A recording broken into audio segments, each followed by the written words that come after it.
Good evening and welcome. Tonight we'll be going over the history and geography of Nigeria.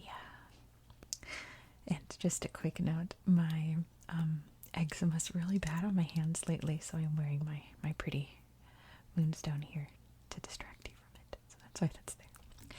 Nigeria is a country located in Western Africa. It borders 4 different countries. It borders Benin over here. It borders Niger up here. It has this border with Chad and then this border with Cameroon. I'm not going to really talk about it in my history. I left it out of my notes, but portions of Cameroon used to be part of Nigeria, but there was a referendum and some parts of Cameroon voted to be part of Cameroon. Some parts voted to be part of Nigeria. So anyway, with that out the way, Nigeria also has a coastline here on what's known as the Gulf of Guinea in the Atlantic Ocean. And you can see right here it says the mouths of the Niger. So what is that? Nigeria is named after the Niger River that flows down here and then drains out all throughout here. The Niger River Delta is one of the world's largest deltas, and it's very rich in oil, which is where Nigeria gets most of its income from, basically. The Niger River is the 3rd longest river in Africa. Go ahead and name the first and second in the comments. If you don't know the first one, then anyway, it's the world's longest river, just so you know. But yes, the Niger starts way over there and flows all the way down and winds up here. It's a very long river. There's also the Kainji Reservoir right here. There's a lot of different dams and reservoirs throughout Nigeria. You can see lots of the rivers here, but this is by far the biggest one. There's also the Benue River that cuts through here and meets up with the Niger River. We'll talk about that a little bit later. The other big important body of water would be Lake Chad up here, which you can see is part of a lot of other different countries. It's right here on the border, but as we talked about in my episode about Chad, it is shrinking dramatically. It's pretty environmentally devastating, especially over in Chad, but it's still considered, I believe, the largest natural body of water in Nigeria. Nigeria, for the most part, is a relatively flat country with a few exceptions. Over here with the border of Cameroon are a bunch of mountains. You can see the Shepshi Mountains here and the Gotel Mountains. And it's right about here, the highest point in Nigeria. It's called Chapo Wadi, which I think means like Death Mountain or something. It's a very, it's shaped like this. It's just like a peak, basically. I don't know how to describe it. It's very perilous. It would be a difficult one to climb, I suppose. There's also the Jos Plateau, which is pretty much right about in the center of Nigeria. The one big hilly part of the country. The Jos Plateau also has a lot of very interesting rock monoliths. I believe 2 of them are located around Abuja, the capital city here. I'm pretty sure there'll be pictures in this book. You can see this little student saying hello to you in here in the corner, but we'll flip through this after we go over history. So you can see some pictures. I think there's pictures of the rocks in this book, but there's a lot of interesting ones in this area over here. And as you can tell from the map, we have a majority green area down here, which most of the center of Nigeria is pretty jungly, like rainforest, like typical African jungle, right, with all the wonderful animals and thick plants and all of that. But as we move more north, it gets a lot drier because this area here is pretty much encroaching into the Sahel region, which is the savanna grassland area just before the Sahara Desert. And it does get pretty deserty up in the far north of Nigeria. But Nigeria has lots of interesting, diverse climates because of that. So our story tonight for history is going to start on the Jos Plateau here, like I said. Did I say that? I meant to. The oldest known civilization that we have evidence of in Nigeria lived in this area, and they were known as the Nok civilization. The Nok civilization would have lived here between 1500 BCE and 200 CE, and they were very, very famous for their terracotta sculptures, mostly of heads and bodies, things like that. There's definitely going to be pictures in here of the Nok terracottas. They're super famous and kind of an issue because they're all over the place. Like, there's lots of archaeological sites, and people just like go and dig them up and sell them on the black market, and they can be found like all over the world because of that. So they're pretty famous for that, but they're absolutely stunningly beautiful sculptures in my opinion. Then throughout Nigeria's territory here, or what is now today Nigeria, many, many different African kingdoms and empires, things like that, sprung up.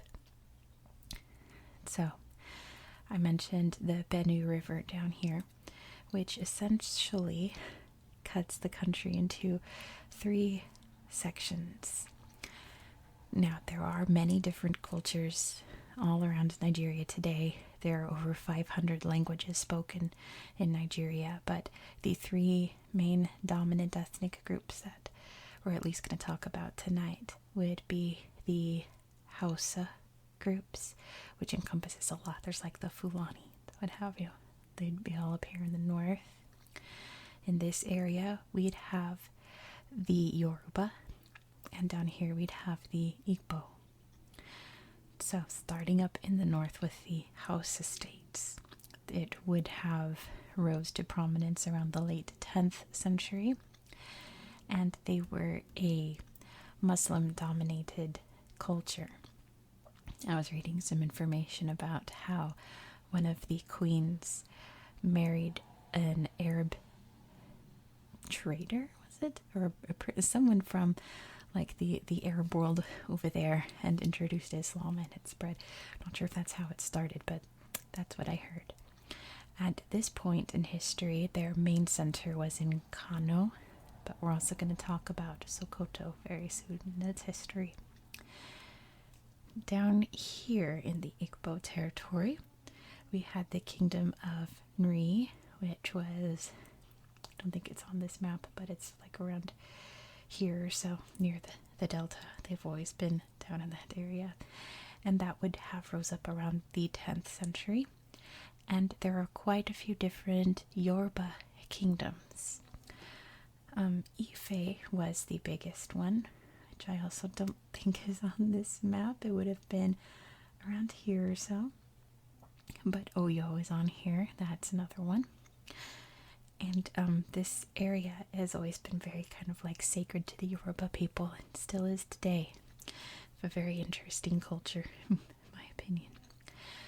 And there is also the Benin Empire Kingdom, what have you, that's in Benin City, that would have sprung up and rose to prominence as well. When I covered Benin's history, I did an extra video about the Kingdom of Benin, even though it's technically located in Nigeria. I figured it's its namesake may as well, because their empire spread very far and wide. So that was pretty much the situation in the 16th century when the Portuguese sailed along the coast and landed here in the city of Lagos, which I probably should have mentioned in its geography, because Lagos is a very important city. It was the capital of Nigeria for the longest. It's also the largest city in not just Nigeria, but in all of Africa. It's a massive city. Like, think like New York City, kind of thick, like congested, crowded city. It's beautiful, though. So anyway, the Portuguese come up here to Lagos. That's what they refer to it as. Well, as since there was like a lagoon, it's the name. And they started trading with the people that lived here. And soon slave trading really took off in this area. The Benin Empire Kingdom was kind of one of the more notorious for going around and capturing villages and taking people to sell to the Europeans. But there are quite a few different tribes and kingdoms who were guilty of that.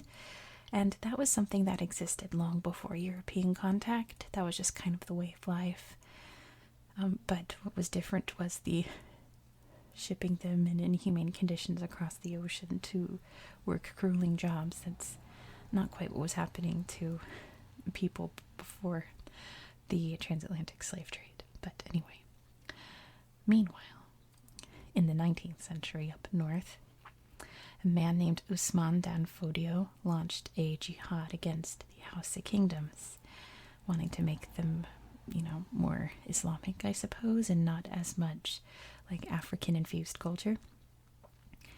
And that created the Sokoto Caliphate. You see Sokoto up here. It was a very, very powerful caliphate up in the north here. And they were also pretty vicious in terms of fighting and capturing slaves. They actually, they didn't outlaw slavery until 1936. They were all about it. But anyway, at this time, people who were not all about it were the British. They had outlawed the slave trade in 1807. It would take them a bit longer to outlaw slavery as an institution, but in 1807 they outlawed the slave trade. And they would sail ships up and down the western coast here, trying to find illegal slave ships. And I talked about this when I covered Liberia and Sierra Leone, how when these ships were intercepted, they would just kind of drop the people off in their, in Freetown over there, and just be like, there you go, your new home, basically. But anyway, they were really in the business of sailing around trying to capture ships. And in 1851, they attacked Lagos because this was a big hub of illegal slave trading. So they attacked it with the plan to squash the slave trade once and for all. And being the British, they wound up taking it over, and it became a crown colony in 1861. Not long after that, in 1885, the Berlin Conference happens, where the major European powers get together and they divide up Africa amongst themselves. So since England already had a colony over here, this area became part of the British sphere of influence. So that gave the British license to come in and start taking over. And they fought many wars against all the different kingdoms down here in the south, taking them one by one. And once they had done that, they created the Southern Nigeria Protectorate, with Lagos still as its own colony. Then they had to go north to the Sokoto Caliphate, right? Who, like I said, were very intense in terms of fighting and protecting their territory. So between 1902 and 1903, the British and the Hausa tribes up here, the Sokoto Caliphate, fought against each other. Surprise, the British wound up winning, pretty much squashing them completely. And they created the Northern Nigeria Protectorate. And in 1914, the British combined them both just to make the, I forget its name, but the Nigeria Protectorate and Colony in Lagos or something like that. Anyway. And Britain didn't have, they controlled Nigeria, but they allowed the different tribal leaders and various, kings and emirs, caliphs, whoever was in charge of, whatever area there was, the British would let them rule in their own way, with the knowledge that the British were the supreme power over all of them and would have say over everything. But the British did come in, especially in the south, and built lots of infrastructure, lots of, fancy buildings, schools, roads, industry. They really got into the palm oil industry since, the slave industry had dried up ages ago, so they have to make a profit down here somewhere. They decided to go for palm oil, and this whole area down here was becoming very like European style of living, or standard of living, I should say, quality of life, right? Christian missionaries were coming in, and the area was becoming predominantly Christian, with of course the area up here being predominantly Muslim. So there was a bit of contention between the north and the south because the cultures were changing rapidly, and that this one was much more modern and Western and Christian, and this one was more traditional and Muslim. Also, the people up here would be like, why aren't we getting the same attention as the south? And, things like that. So, once it was time to start talking about independence, because that movement was sweeping across Africa, and not to mention all of Britain's colonies at this time post-World War II, the British drafted a bunch of different constitutions to try to make everyone in Nigeria happy. They kind of tried a couple times. Mainly the people in the north weren't terribly happy with it. But eventually independence was declared on October 1st, 1960. And in 1963, Nigeria officially became a republic, which means they would be like electing presidents. But the cultures were still very clashy. There's still a bit of contention. The Igbo people weren't too pleased about the northern people, since they'd have more representation. I believe that was the issue at the time. The Igbo also had control of the Delta area, where oil had been discovered in the 50s. The majority of the money was coming in there.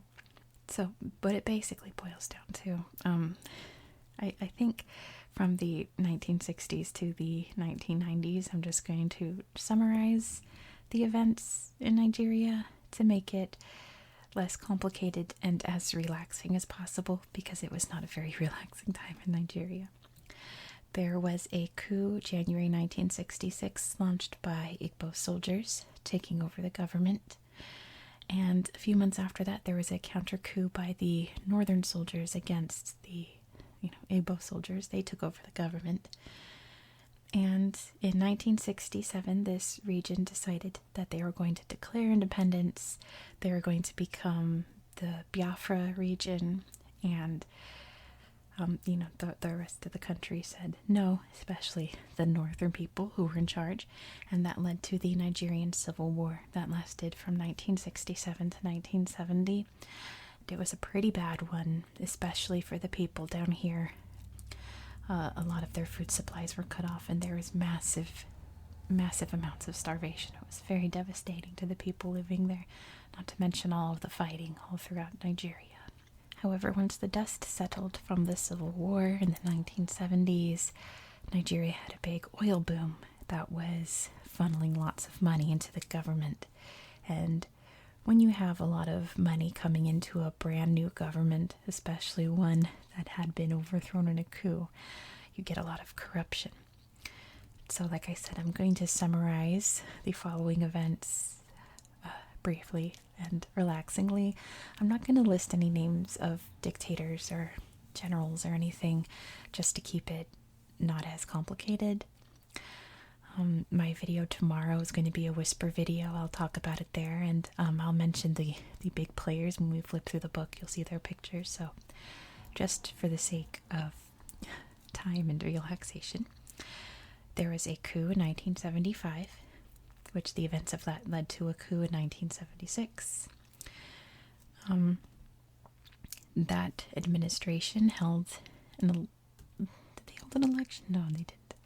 Anyway, the presidency at that time that took over in 1977 was considered incredibly corrupt, and then in 1983 there was an election. See, I'm trying to make this not as complicated, and even I'm getting tangled up in my notes. The 1983 election, rampant fraud during that led to another coup that led to an even more corrupt government, one of the probably the worst in Nigerian history ish anyway. That administration held an election in 1993, and when, you know, the leader that people actually voted for won, the election results were annulled.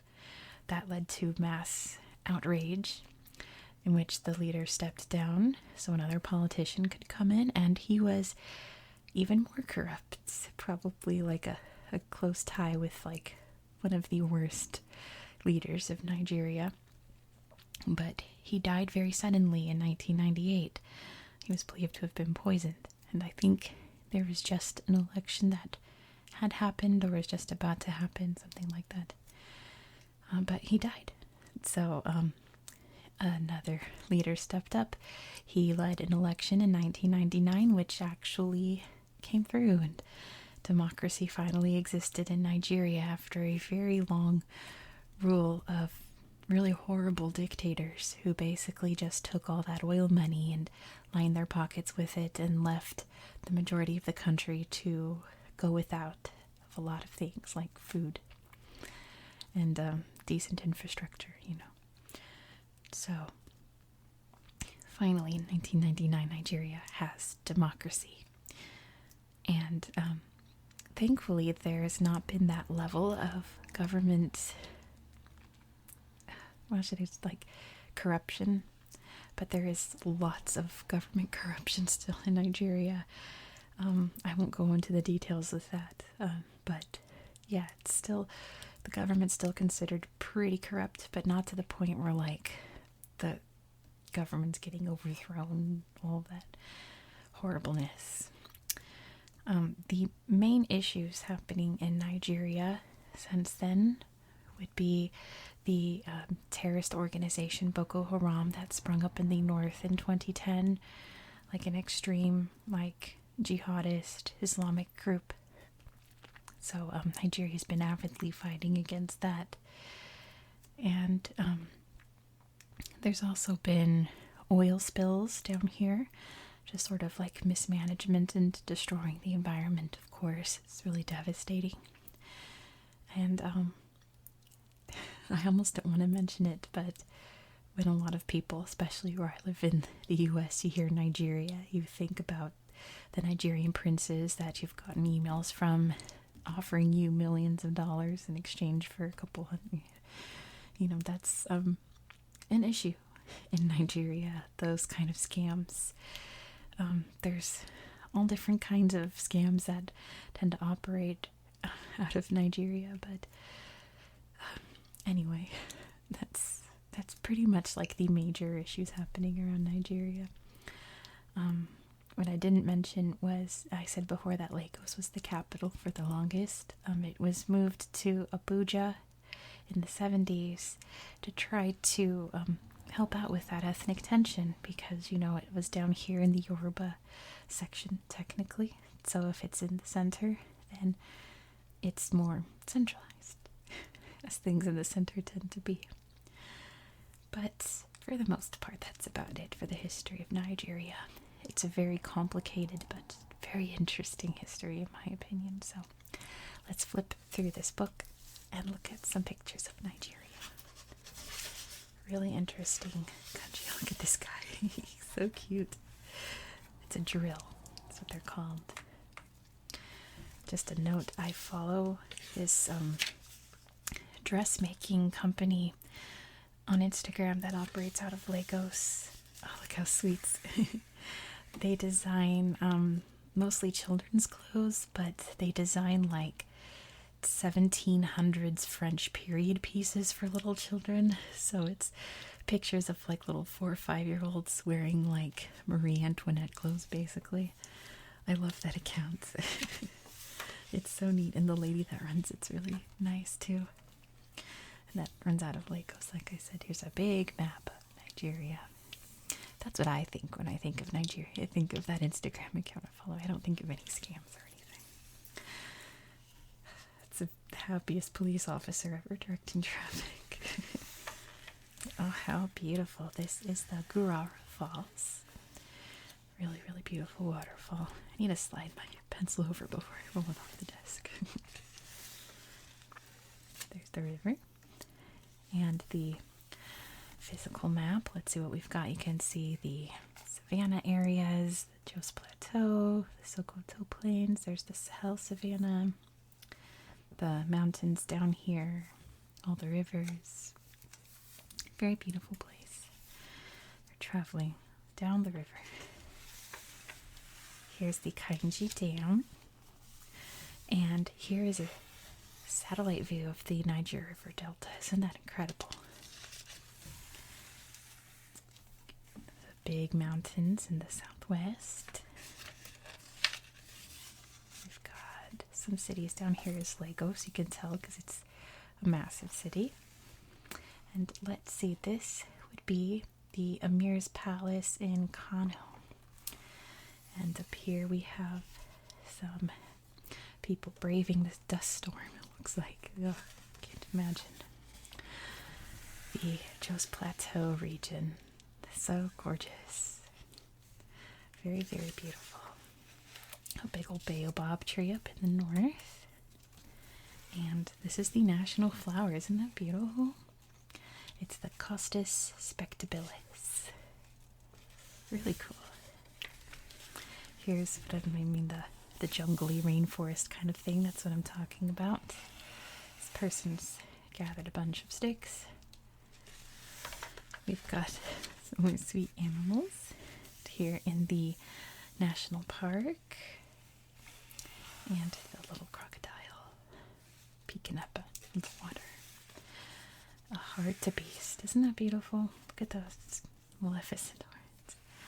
And of course some endangered animals. The lions and the cross river gorilla, like a lesser known, because you think gorilla, you think of like mountain silverback gorillas. These are much smaller and much more endangered. We've got a knock terracotta. See, isn't that gorgeous? There's so many interesting different ones. They're so cool. Here is Kano. Back in its heyday, when it would trade with all sorts of different kind of empires, like the Mali Empire, what have you. You can see the Nok areas in purple. And the Igbos down here. And, oh, I didn't talk about the Kanem Empire. I knew I was forgetting one. The Kanem Empire, which merged with the Bornu Empire, becoming the Kanem-Bornu Empire. I think I talked more about that when I talked about Chad. I'm not positive. Anyway. And you can see all the different houses, city-states up here. Oh, some Igbo art. Wow. That's incredible. And up here we have a sculpture of one of the Igbo kings. You can tell by the face scars. Something that they do in their culture. Before you look at this, you can see Yoruba land up here, and there's Benin. And this is a ivory sculpture from Benin, and it depicts the Portuguese. The little outfits there, and the hat. That's really neat. We've got, let's see, where is this? It says a compound on the Gulf of Guinea to round up slaves and ship them out. And here's a very sad portrait of people being transported across the ocean. It's Olaudah Equiano, who was captured from Nigeria, sent to the Americas, and wrote a best-selling book about his life and various adventures all throughout, like, Europe and the Americas and all that. Some artwork from the Hausa tribes for the Quran. Very beautiful. And a very British-looking person with the Yoruba king, it says. Greetings from all the... I wish I could see what the rest says. Interesting sign they made. Colonial Nigeria. You can see the Southern Protectorate and the Northern Protectorate up there. Some Nigerians fighting in World War I. We've got Funmilayo Ransome Kuti, is a women's rights activist. And if you know, I just blanked on his name, Fela Kuti, that's his mother. We've got Nnamdi Azikiwe. He was the first president of Nigeria. This is the Independence Day ceremony. And some Biafran soldiers from the Civil War. This is Muhammadu Buhari, who was one of the really terrible leaders. From following the coup in 1983. And celebrating. Are they celebrating? I hope so. I'm reading the caption here. They're marching for a worker strike. But very joyfully, it looks like. And some of the bombings that Boko Haram has committed up in the northern areas of Nigeria. It's election day, casting their votes. So here, so here's Abuja. Up here is Zuma Rock, one of the big rocks we talked about. You can see Aso, or is that Aso Rock? Which one is that? I think that's Aso Rock, because the whole thing is that they built the presidential buildings behind the silhouette of the rock. But anyway, the parliament having a meeting. This is Muhammadu Buhari talking to reporters after defeating President Goodluck Jonathan. Yeah, I didn't talk about modern politics, did I? Oh well. The first female Supreme Court justice. Her name is Aloma Mariam Mukhtar. We've got, look at this very patriotic child here wearing her Nigerian green. Let's read about the flag. Let me grab a pencil to help out. Really interesting flag. It's neatly shaped. It's not like a rectangle like most flags. Well, it is a rectangle, but longer than it is wider. Anyway, the flag of Nigeria is composed of 3 vertical bands of color, green on the edges and white in the middle. The green represents the forests and natural resources of Nigeria, while the white represents the national desire for peace and unity. The flag was adopted on October 1st, 1960, the day that Nigeria became independent from Great Britain. A contest had been held to design the new flag. The winner was a student, Michael Akinkunmi. Congrats, Michael, designing the new flag. It's pretty exciting. So we're working hard here at the oil processing plant. Harbor in Lagos. Big ship out here. So their currency. The currency is called the Naira. Looks like a pipeline. And look, she's drying her laundry on the oil pipelines. Oh, that's a very Nigerian picture, isn't it? Look at this resources map. All the different crops that are grown. I don't know what that was. Okay. All the different crops that are grown. And the oil you can see down there. Ooh, they're making some baskets. Neat, neat, neat. We've got some cattle up here. Look at those big long horns on these guys. We've got a busy day. This talks about how most roads are unpaved. And lots of people have cell phones. Look at those tattoos. That's beautiful. I like the nail art too. You know how I am with my nails. Alright. Plowing the field. And some produce for sale. We got lots of peppers. Cool. Oh, what a cool picture. Look at all these people. Fantastic faces in this picture. I wish it was bigger so we could see more of it. A population map. So you can really see most of the people living around here. Up here, very sparsely populated. Anytime I researched Nigeria, I'd always see the fact that 1 in 6 Africans are Nigerian. It's incredibly populated.